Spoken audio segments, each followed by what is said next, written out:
52편입니다. 또 한 절씩 교독합니다.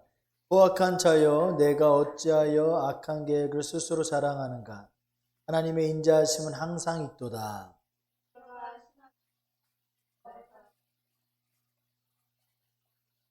내가 선보다 악을 사랑하며 의를 말함보다 거짓을 사랑하는도다.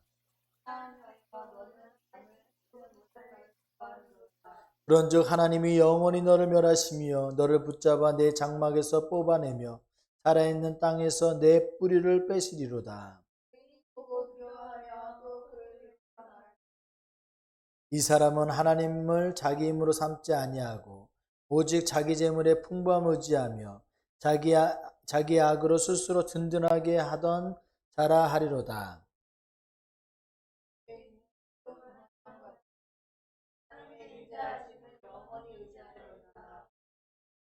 같이 있습니다. 주께서 이를 행하셨으므로 내가 영원히 주께 감사하고 주의 이름이 선하심으로 주의 성도 앞에서 내가 주의 이름을 사모하리이다. 아멘. 잠시 기도하겠습니다. 하나님 너무도 감사합니다. 주의 백성들 주께 나와서 예배하오니 주 영광 받아주시고 유쾌한 자녀들도 주께 나와서 예배합니다. 주님 귀로는 아무것도 들리지 않고 주님 마음이 다 열리지도 않았을지라도 주님 주께서 이 자리에 나오게 하셨사오니 주님께서 반드시 큰 은혜를 부어주시며 하나님을 경험한 역사에 있게 하실 줄 믿습니다. 아버지 안에 여기 있는 모든 분들이 시냇가에 심은 나무와 같이 늘 형통할 수 있도록 주께서 붙잡아 주시고 주님 안에 거할 수 있도록 인도하여 주옵소서. 감사드려오며 예수님의 이름으로 기도드리옵나이다. 아멘. 오늘 제목 말씀의 부제로 뭐라 나와 있죠? 다윗의 맞서기를 하면서요. 거기에 부제로 뭐라 나와 있어요? 에돔인 도액이 사울에게 이르러 다윗이 아히멜렉의 집에 왔다고 그에게 말하던 때라고 되어 있습니다. 이 사건을 기억하시죠? 예, 다윗을 죽이려고 한 3,000명 가량의 용사들 데리고 사울이 계속 쫓아다니는 거예요. 사울 입장에서는 그럴 수밖에 없죠. 내가 왕인데 또 다른 왕이 등장했으니까요. 네, 그렇게 그래서 한 왕이 또 한 왕을 죽이려고 하는 것이죠. 두 왕은 둘이 될 수 없으니까요. 그러나 하나님은 어떤 왕을 선택하셨어요? 두 번째 왕이었던 다윗이었죠. 그런데 하나님은 사실은 사울도 택하셨잖아요. 그죠? 근데 나중에 하나님이 사울을 택한 것을 후회하셨게끔 사울이 만들어 버렸죠. 하나님 잘못이에요? 사울 잘못이에요? 하나님이 그냥 내가 원하는데 뽑았다 내가 좀 마음 바뀌어서 그런 게 아니란 말이죠. 사울이 하나님이 분명히 얘기한 대로만 했으면 그의 대대로 될 것인데 그렇게 안 됐죠. 인간의 방법으로 왕권을 유지하고자 했던 것이죠. 차라리 그의 아들은 그 다윗이 오히려 왕 될 것을 알고 그냥 그와 친하게 지내고 나중에는 우리의 후대에 내 자손들을 맡기는 다윗이 그렇게 될 것을 아는 거죠. 믿은 거죠. 그렇게 해서 도망 다니는 신세 가운데 너무너무 배고팠어요. 그래가지고 어디로 갔습니까? 네. 제사장한테 찾아갑니다. 그 제사장 이름이 아히멜렉이에요. 이 아히멜렉한테 찾아갔는데 먹을 것이 있냐 했더니 먹을 것이 뭐밖에 없다 그랬어요? 제사장만 먹을 수 있는 진설병. 그러니까 하나님께 진설하고 그거는 이제 제사장만 버릴 수 없으니까요. 그것을 먹을 수 있는 사람은 제사장만 먹을 수 있는. 그런데 그것을 누구에게 줬어요? 다윗과 그의 용사들에게 줬습니다. 그리고 그에게 또 무기가 있습니까? 했더니 무기가 뭐가 있었어요? 골리앗의 칼과 방패가 있었죠. 그것도 이 다윗이 그에게 주고. 사실은 이 늦은 밤에 갑자기 찾아온 게 이상했지만 사실은 그때 다윗이 거짓말을 하긴 했어요. 사울 왕이 보낸 것처럼. 근데 뭐 상황은 다 알겠죠. 도액이 아니라 아히멜렉도요. 지금 상황이 이들에게 먹을 거를 주지 아니하면 이들은 죽을 지경인 것을 알고, 하나님은 이 제사장이었던 아히멜렉은 원리 원칙대로가 아닌, 율법으로 따지면 먹으면 안 되는 거잖아요. 그러나 그 위에 무슨 법이 있다 그랬어요? 생명의 법이 있다 그랬잖아요. 사람 살리는 게 먼저다 그랬잖아요. 그죠? 사랑의 법이 먼저인 거예요. 그는 하나님의 사랑을 가지고 사람 살리는 거. 비록 내가 율법 어겨서 벌을 받을지언정 사람을 살리고 보자. 그 마음으로. 마치 누구처럼요? 선한 사마리아인처럼. 거기서 레위인이나 제사장은 멀리 했지만 선한 사마리아인은 그들 살려냈죠. 그렇게 해서 줄 거 다 주고 무기가 다 주고 했어요. 근데 그 옆에 그 현장에 누가 있었습니까? 이 이방인이었던 도액이라는 사람이 있었어요. 근데 그건 그러고 넘어가면 되는데 그것을 유심히 지켜보고 있었죠. 그리고 그 길로 누구한테 갑니까? 사울한테 갑니다. 왜요? 사울한테 다윗의 이야기를 들려주면 떨어지는 것이 있으니까. 그래서 사울에 달려와서 다 얘기를 하죠. 사울이 화가 나죠. 당연히 화가 났어요. 그래서 이 아히멜렉을 쳐 죽여라 라고 이제 자기 부하들한테 얘기를 했는데 부하들이 할 수 있었어 없었어요? 왜 못합니까? 제사장이니까. 바로 기름 부은 자에게, 하나님이 기름 부은 자에게 사람이 할 수 없다. 하나님이 하셔야 된다는 것은 믿음인 거죠. 다윗도 그래서 사울에게 손을 댔어요, 안 댔어요? 안 됐죠. 하나님이 기름 부어 세운 사람이니까. 그래서 우리도 뭐 그렇잖아요. 뭐 우리 목사님들이 주의 종이라고 해서 뭐 기름 부은 뭐 안수는 합니다. 안수에서 계속 넘어온 거는 있지만 뭐 성령 기름 부음이라고 할 수도 있죠. 그래서 아무튼 주의 종들을 하나님이 세우셨다면 그 완벽하지 않아요.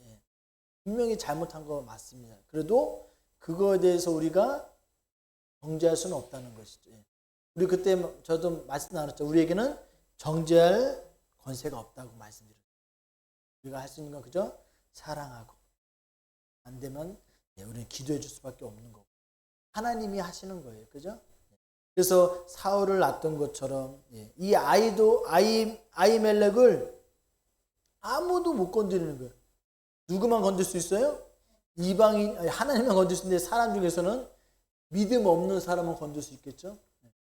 바로 이 에돔 사람 도액이 몇 명 죽였을까요? 죄송하면 몇 명을 살해했을까요? 아히멜렉과 그의 자손들, 그 제사장들, 손들, 아이까지 해서 85명을 싹 혼자서. 여러분 상상하지 마세요. 여러분 이게 선생님들도 때리잖아요.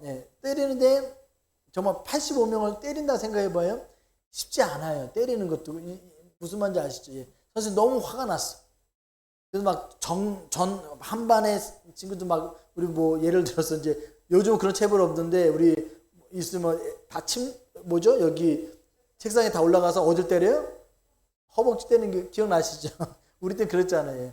막 화가 나서 막 때리는데 나중에는 팔이 아파서 못 때린단 말이에요. 그 전교사. 그때는 또 사람도 많았기도 했지만요.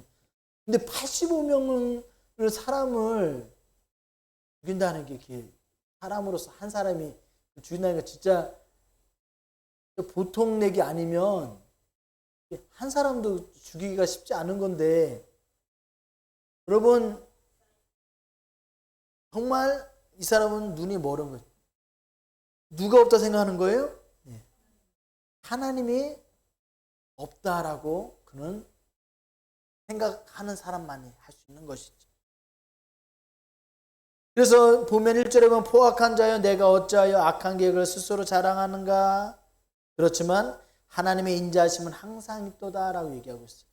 아무리 악인들이 악한 일을 행하고 하나님의 백성들을 괴롭히고 할지라도 그들은 왜 그런다고요? 하나님이 계신 것을 모르니까. 그런데 또 알면서도 그런 사람도 있죠. 그래서 2절에서는 혀가 뭐와 같다고요? 예. 날카로운 삭도 같다. 예. 제가 이번에 손을 비웠어요. 이제 네 번원을 꼬맸거든요. 그냥 싹 비웠는데 진짜 거기 칼을 잘 드는 새 칼을 아끼느라고 모셔놓아서 보는데 살짝 싹 스쳤는데 싹 비운 거죠. 처음에는 모르고 이제 일을 하는데 계속 아프죠. 그래서 보니까 칼이 보이는 거예요. 설마 했더니 이제 빈 거죠. 날카로운 삭도. 와, 여러분 칼은 무섭더라고요. 싹 빼더라고요. 여러분 종이에도 비잖아요, 그죠? 근데 칼날은 혀가 마치 그의 혀가 그러니까 삭도라는 건 뭐예요? 죽이는 거잖아요, 그죠? 예. 칼이잖아요, 칼. 여러분 우리가 혀로서 누군가를 죽일 수도 있다는 거잖아요, 그죠? 지금 여기는 악인들에 대한 얘기지만 우리가 혀를 잘못 사용하면 우리도 그렇게 날카로운 삭도가 아닐지라도 가끔 우리의 말도 칼이 될 수 있다는 건 우리는 유념해야 되죠.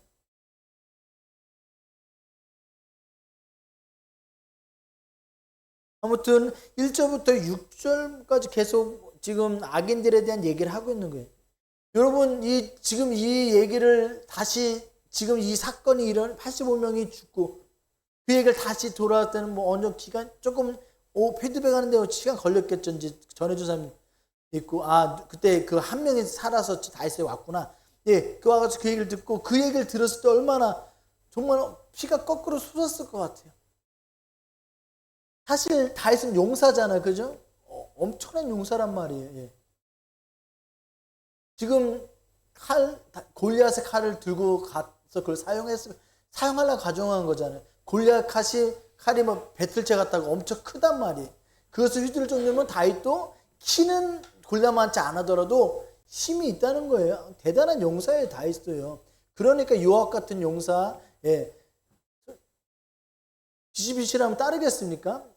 먼저 대단한 용사니까 용사들이 모이는 거 아니겠어요? 예. 정말 도액이라는 사람이면 85명을 죽였지만 한 주먹거리도 안 되는. 문제는 더 화가 나는 거는 입장 바꾸고 생각나서 이 아히멜렉은 너무 고마운 사람이잖아.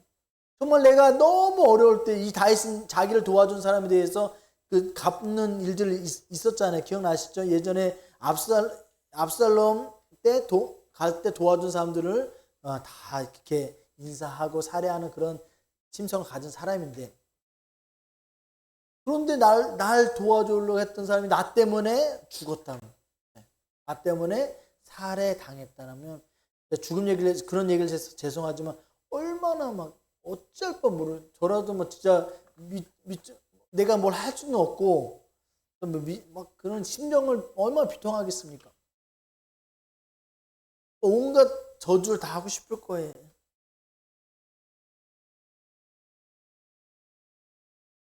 분명한 것은 하나님이 하실 것입니다.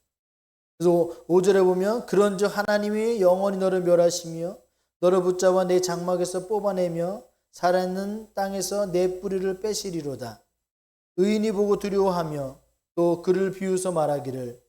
여기서 6절에 의인이 두려워한다 그랬어요. 다윗도 두려울 정도예요. 뭐가 두렵다는 거죠? 하나님의 심판이 두렵다는 것이죠.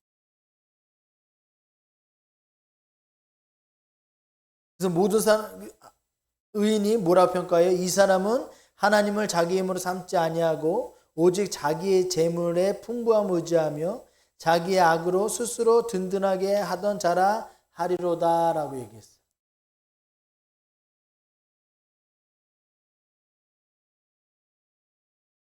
여기 보면 이제 뭐 사람을 죽였네 뭐 그런 얘기를 안 하고요. 지금 이 도에게 제일 큰 잘못은 뭐예요?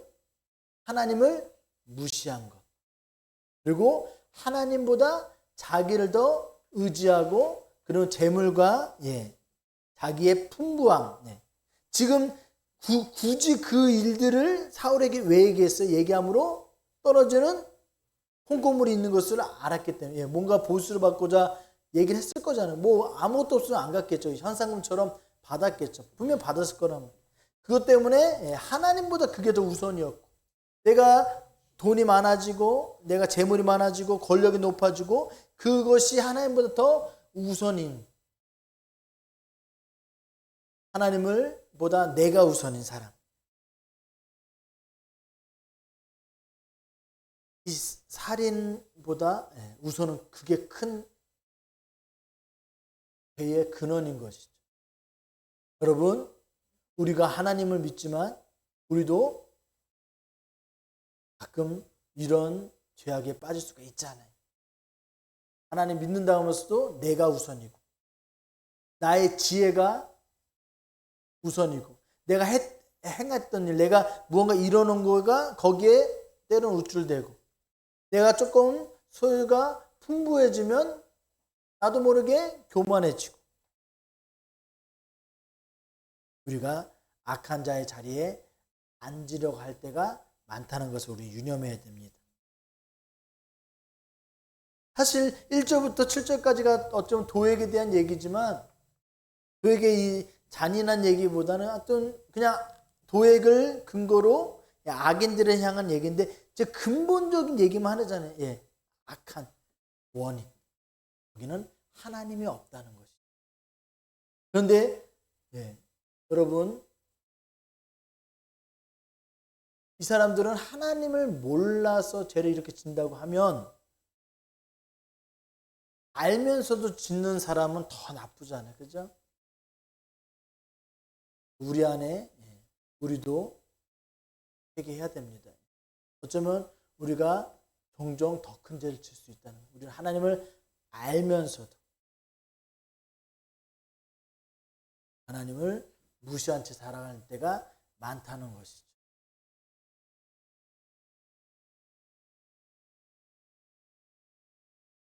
그러나 8절에서는 부터는 이제 의인에 대한, 악인은 그럴지라도 하나님을 무시하고 결국 하나님께 멸망을 받을 것이다. 그러나 나는, 중요한 것은 그러나 나는입니다. 아멘. 세상 지금 대부분이 1절부터 7절까지 같이 살고 있는 거예요. 여기서 뭐 살인 얘기 그런 거 전혀 없잖아요. 혀로서 남을 죽이고 내 욕심을 채우고 내 거 가지고 나를 드러내면서 하나없이 사는 인생들. 가끔 우리는 또 이런 모습을 보일 때 있다는 걸 제가 말씀드린 거고요. 대부분 이렇게 살아간단 말이에요. 그러나 나는, 예수님 때에 많은 사람들이 예수에 뭐라 불렀습니까? 엘리야다, 뭐 선지자 되게 얘기했어요.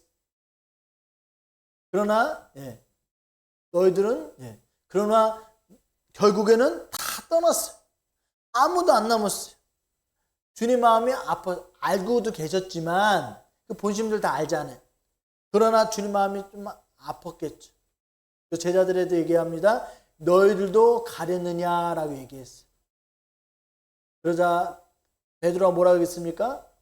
생명의 말씀이 주께 있사오니 내가 어디로 가옵니까? 라고 가지 않겠습니다. 라고 얘기한 것처럼, 다 떠나갈지라도, 다 주님을 무시하며 살지라도, 세상 사람들은 다 자기 마음대로 떵떵거리며 살지라도, 중요한 것은 그러나 나는, 우리는 그러나 나는 신앙으로 살아가기를 축복합니다. 그러나 나는 어떻게 살겠다고요? 하나님 집에 있는 뭐와 같이 푸른 감람나무 같을 것이다. 이 복 있는 사람에 대해서 나무에 비유하는 경우가 참 많아요. 그죠? 시냇가에 심겨진 나무, 포도나무로도 얘기하고요. 백향목으로도 얘기할 때도 있고요. 근데 그거는 이제 나무의 특성에 따라서 그때 맞게 표현하는데, 아무튼 이 나무로 표현됐다는 거는요, 나무는 중요한 건 뭐예요? 왔다 갔다 해요? 고정되어 있습니다. 우리는 뭐라고 그러죠? 그를 뿌리를 내렸다고 하죠. 아멘. 중요한 것은 백향목이든 우리가 백향목 나무 같은 자가 되든, 백향목은 크게 자란다 그랬잖아요. 웅장하게 자라는, 든든하게 강함을 나타내죠. 그리고 포도나무는 풍요로움을 나타내겠죠. 이 감람나무는 높이는 어느 정도 자라면 안 자라지만 옆으로 자란다 그랬어요. 그리고 거기서 올리브가 열려요. 그래서 우리 마라톤 선수들 달리면 월계관을 씌워주잖아요. 월계관하고 올리브 같은 거 아닌가요? 틀리나? 아무튼 이 올리브 나무에게는 번영, 그다음에 평화로움, 그것을 상징하기도 하죠. 근데 중요한 것은 뭐 어떤 나무가 중요한 게 아니라 뿌리를 내리는 게 중요하다는 것을 말씀드리고 싶어요. 뿌리는 어디에다가요? 하나님의 집에 있는 푸른 감람나무 같이. 어디에 뿌리 내려야 됩니까? 하나님의 집. 하나님께 뿌리를 내리시기 바랍니다. 고정되는 거예요. 한번 뿌리 깊은 나무는 바람에, 그게 뭐죠? 뿌리 깊은 나무, 바람에 뭐죠? 아니멜세. 흔들리지 않는단 말이에요. 보통 나무는 잘 꺾어지만 뿌리가 깊으면 깊을수록 흔들리지 아니해요. 유동수님이 그냥 국어를 잘하셔가지고 우리 준상이도 국어를 잘하죠. 우리 뿌리 깊은 나무가 돼. 근데 뿌리를 또 어디다 내리느냐가 참 중요하잖아요, 그죠?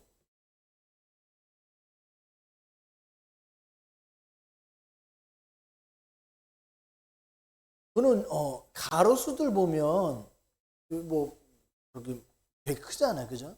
그런데 거기 보이는 땅 이만큼밖에 안 돼, 그죠? 그러면 비가 온들 비가 다 나머지 막 콘크리트나 막 그런 게 돼 있잖아요. 비가 온들 사실은 글로 들어간 게 얼마나 되겠어요? 비가 오는데 거기다가 물을 근데도 잘 자라고 생명을 유지하잖아요. 뿌리가 뻗어져 있는 거예요. 꼭 여기 나무에 있고 이만큼 땅 보이는 거기에 물이 들어가서 저 예전에 그 생각을 했거든요. 얘 과연 얘가 어떻게 살까 했더니 그만큼 뿌리를 깊게 내린 것이죠. 우리도 뿌리를 깊게 내려야 됩니다. 하나님의 집에. 그리고 시냇가에 심은 나무처럼. 시내가 뭐예요? 누굴 상징해요? 하나님의 은혜를 상징하겠죠. 은혜가 흐르는 곳에 우리는 심어져서 하나의 은혜를 계속 공급받는. 우리는 성령으로 공급받아서 올리브 나무처럼 이제는 기름을 나눠줄 수 있는 자가 돼야 되는 것이죠. 아까 제가 뿌리 깊은 뿌리를 내리라고 그랬잖아요. 그걸 다른 표현으로 8절에 보니까 하나님의 인자하심을 영원히 의지하리로다 라고 그렇게 고백하고 있어요. 내가 의지할 건 뭐야? 하나님의 인자하심. 인자가 뭐라 그랬어요? 하나님의 사랑이라 그랬잖아요. 왜 이런 표현을 썼을까요?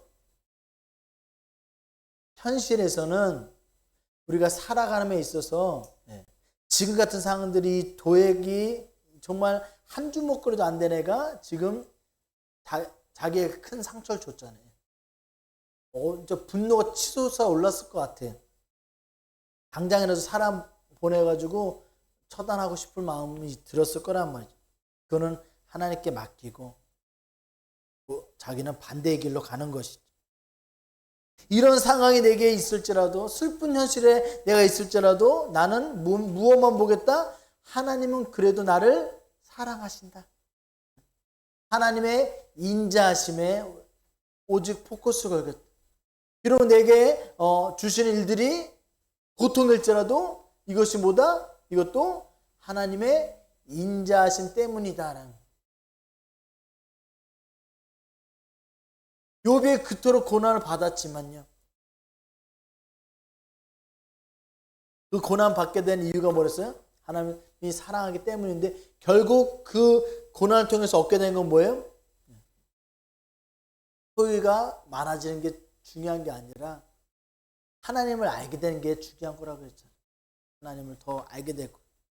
이 욥을 통해서 다른 사람들도 우리들도 그 말씀 통해서 하나님을 또 간접적으로 경험하게 되는, 욥이 도구가 되는 거잖아요.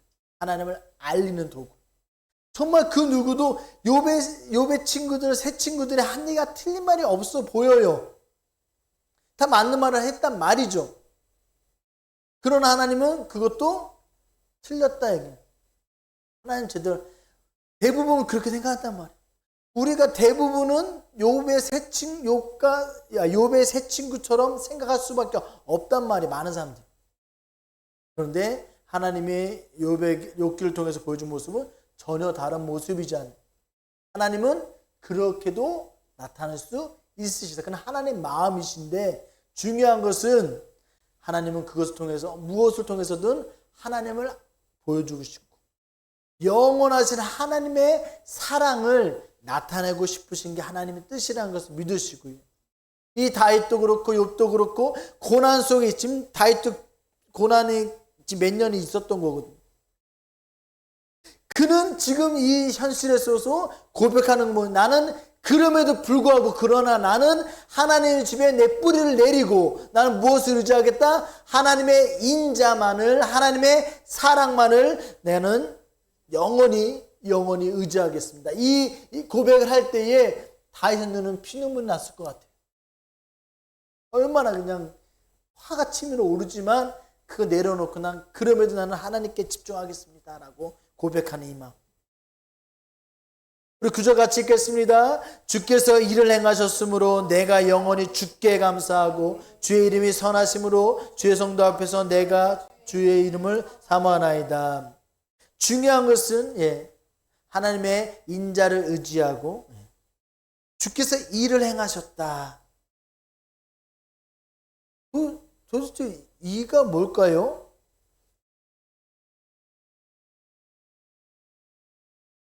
뭘 행하셨다는 걸까요?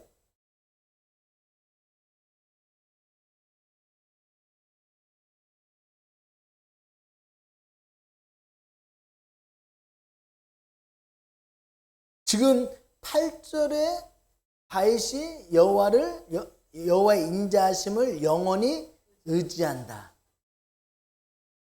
근데 이어서 주께서 일을 행하셨으므로 하니까 뭐예요? 하나님이 뭐 하셨다? 인자하심을 베푸셨으므로.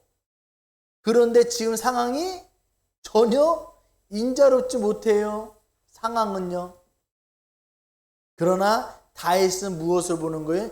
지금 이 현실도 하나님의 인자하심을 내게 베푸신 것이다. 믿은 것이죠. 주께서 이를 행하셨으므로. 나는 영원히 주의 인자를 의지하는데 그냥 의지하는 것으로 끝나는 게 아니라 그냥 그러면서 지금 모든 것을 하나님의 인자하심으로 바라보는 이 시선. 오늘 우리가 그런 시선을 가질 수 있기를 주의 이름으로 축복합니다. 그것이 어떻게 보면 주께서 우리에게 주시고자 하는 풍성한 삶일지 몰라요. 다 하나님의 은혜인 것이죠. 모든 것이 다 하나의 은혜인 것이죠. 오늘 어떤 일이 있었는지 모르겠어요. 많은 일들이 나를 힘들게 하는 일들도 있었을 것입니다. 아니면 지난 일들, 많은 나를 무겁게 하는 일들, 나 속상한 일들이 있을 것이지만 우리는 여전히 고백합니다. 주님께서 이를 인자하심을 행하셨으므로 우리는 오늘도 주의 사랑 안에 거하고 있었습니다. 와닿지 않으실 수도 있어요. 그렇죠. 저도 이렇게 얘기하지만 사실 어렵죠. 그럼 우리가 뭘 해야 되겠어요? 우리가 이러한 믿음이 생겼다면 우리가 할 수 있는 것은 감사하는 것. 그렇죠? 그 다음 또 뭐 하는 것? 여전히 내가 주의 이름을 사모하는 것. 주님 오심을 계속 기다리는 것. 여러분, 뭐 그 얘기인 것 같지만요. 여러분, 우리가 다윗 같은 입장에 놓일 수도 있어요. 사실 우리는 다윗보다는 한편 낫잖아요. 그죠? 우리는 작은 일들로 속상해 하긴 하지만 다윗처럼도 안 되고 바울처럼 욥과 같이도 예수님처럼도 우리는 경험해 보지 않았어요, 사실은. 이 작은 일들로 너무도 지치고 힘들어 하지만 큰 일을 겪은 많은 우리 선배들은 이 다윗이 그렇듯이 지금 현실을 통해서 하나님의 인자하심을 통해서 그 현실을 보았고 그것을 통해서 뭐 했다? 감사했고요. 그러면서 더욱 그는 뭐 하게 됐어요? 주님을 더 사모하게 되는. 그래서 계속 그냥 계속 도는 것이죠. 예. 여러분, 그러한 믿음으로.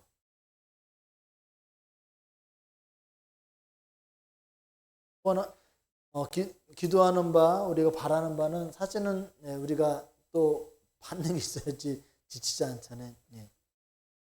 욥과 같이 갑절의 은혜가 있기를 소원하고요. 아이도 왕으로 약속대로 세워주셨잖아요. 그런 은혜들이 꼭 있기를 축복하는데요. 그렇지만 그리 아니하실지라도 여러분 우리에게 주어진 모든 것들 하나님의 인자하심을 행하신다는 것을 믿으시고 끝까지 주님의 이름만을 사모하면서 여러분의 이 모든 고단한 인생길 가운데 주님과 함께 승리하시는, 반드시 승리하시는 한국교회 모든 성도님들 되시기를 주의 이름으로 축복합니다. 아멘.